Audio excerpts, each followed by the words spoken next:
Assalamualaikum warahmatullahi wabarakatuh. Perkenalkan, nama saya Alma Iqbal Tiasa. Saya dari Prodi Teknik Mesin angkatan 21. Saya dari PDQ kelas F. Oke, di sini saya akan mempraktekkan tentang ceramah khutbah. Oke, bismillah. Bismillahirrahmanirrahim. Assalamualaikum warahmatullahi wabarakatuh. Alhamdulillah, alhamdulillahirobbilalamin, wabihi nasta'in wa ala murid dunia wa din wassalatu wassalam ala asrofil anbiya'i wal mursalin wa alihi washabihi ajmain, amma ba'du.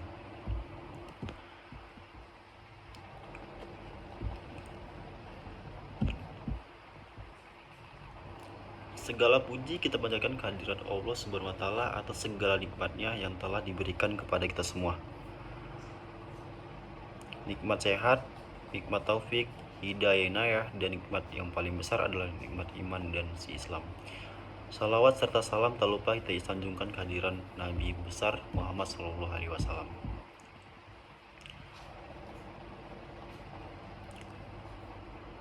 Dan tentunya kita bersyukur kepada Allah atas nikmat berbagai kehidupan yang masih diberikan kepada kita, sehingga pada kesempatan ini kita masih bisa dapat beribadah kepadanya, dapat mengingatnya serta memujinya.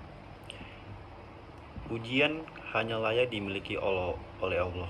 Alhamdulillah, segala puji hanya milik Allah. Sungguh tidaklah pantas bagi manusia untuk mengharapkan pujian. Tidak pantas bagi manusia untuk merasa telah berjasa, karena sungguh sejatinya segala pujian hanya milik Allah semata. Pada kesempatan yang mulia ini, kami selaku khotib mengajak kepada hadirin sekalian, marilah kita senantiasa meningkatkan keimanan dan ketakwaan kita kepada Allah Subhanahu wa taala. Takwa dalam arti senantiasa berupaya dalam berusaha untuk selalu menghadirkan Allah dalam setiap situasi dan kondisi dengan cara senantiasa berzikir dan melaksanakan segalanya perintahnya. Takwa dalam arti kita senantiasa melibatkan Allah dalam setiap persoalan yang kita hadapi dengan cara berdoa, memohon pertolongan, dan bermunajat kepadanya, sehingga akan menimbulkan ketenteraman dan ketenangan dalam setiap kehidupan kita.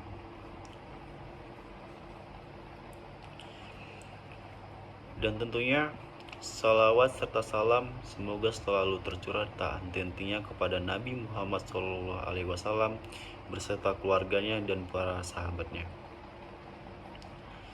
Sidang sholat Jumat yang dirahmati Allah Subhanahu wa taala. Dalam khutbah Jumat singkat ini, mari kita merenung sejenak tentang apa yang terjadi di sekitar kita saat ini, di mana kita sedang menjalani masalah pandemi COVID-19 yang sudah berjalan lebih dari setahun. Sudah banyak orang yang meninggal, tidak sedikit di antara mereka adalah saudara kita. Tiba-tiba sahabat kita meninggal dunia, siapa saja dan kapan atau di mana saja bisa meninggal dunia. Setiap yang bernyawa akan merasakan mati. Kematian adalah sesuatu yang pasti kita hadapi, sesuatu yang menjadi gerbang dari kehidupan dunia menuju kehidupan akhirat adalah kematian. Masyiral muslimin rahimahumullah. Bagaimana kamu ingkar kepada Allah padahal kamu tadinya mati, lalu dia menghidupkan kamu, kemudian dia mematikan kamu, lalu dia menghidupkan kamu kembali, kemudian kepadanya lah kamu dikembalikan.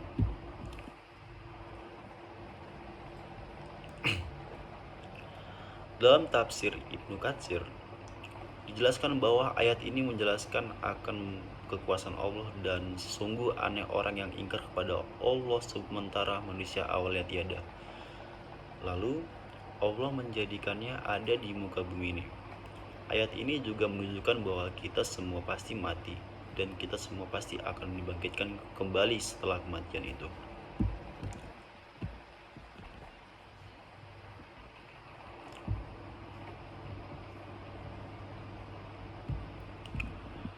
Jamaah sholat Jumat yang dirahmati Allah Subhanahu wa taala. Maka apa saja kewajiban kita dalam kehidupan ini sebagai persiapan diri kita sebelum menghadapi kematian? Tentunya ada banyak hal, namun setidaknya ada 3 hal yang akan kita bahas pada kesempatan berharga ini. Pertama, beramal sebaik mungkin. Maha suci Allah yang menguasai segala kerajaan, dan Dia maha kuasa atas segala sesuatu, yang menciptakan mati dan hidup, untuk menguji kamu siapa di antara kamu yang lebih baik amalnya, dan Dia maha perkasa, maha pengampun. Masyiral muslimin rahimullah.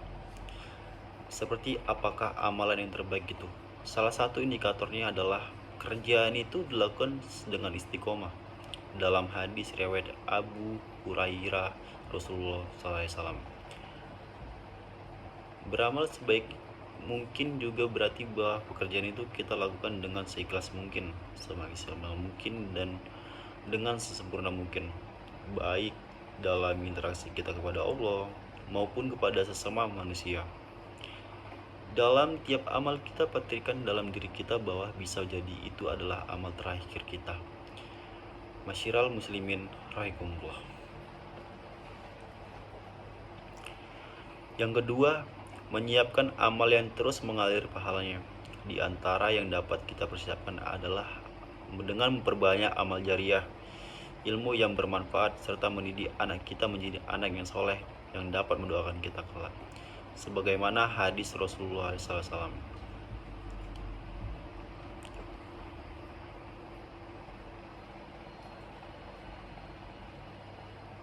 Diriwayatkan oleh Abu Hurairah bahwa Rasulullah SAW bersabda, jika manusia mati, maka terputuslah amalnya kecuali 3 perkara: sedekah jariah, ilmu yang diambil manfaatnya, dan anak soleh yang selalu mendoakan yang orang tuanya.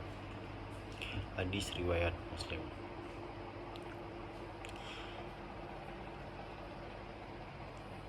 Yang ketiga, berdoa agar diberikan husnul khotimah. Apakah itu husnul khotimah? Di antara tanda utama husnul khotimah ialah apabila ia mengucap kalimat la ilaha illallah di akhir hayatnya dalam sebuah hadis sahih yang diriwayatkan oleh Abu Daud. Barang siapa yang akhirnya perkataannya adalah la ilaha illallah, maka dia akan masuk surga. Indikator lainnya dari seorang yang husnul khotimah, apabila ia mengerjakan pekerjaan baik dari akhir hidupnya. Rasulullah SAW bersabda, apabila Allah menghendaki kebaikan kepada seorang, maka Allah akan membuatnya beramal. Para sahabat bertanya, bagaimana membuatnya beramal? Beliau menjawab, Allah akan memberikan taufik padanya untuk melaksanakan amal solih sebelum dia meninggal. Selain berusaha dengan segenap amal soleh untuk mencapai husnul khotimah, kita juga harus selalu berdoa agar Allah memanfaatkan kita dalam keadaan husnul khotimah. Akhirnya, semoga kita menjadi hamba Allah yang berhasil dalam mempersiapkan kehidupan kita, yang mampu meningkatkan keimanan dan ketakwaan kita kepada Allah Subhanahu wa taala, dan Allah menjadikan kita sebagai orang-orang yang wafat dalam keadaan husnul khotimah. Amin amin ya rabbal alamin. Demikian saya akhiri, kurang lebihnya mohon maaf. Kesempurnaan milik Allah, kesalahan milik saya. Wabillahi taufik wal hidayah. Wassalamualaikum warahmatullahi wabarakatuh.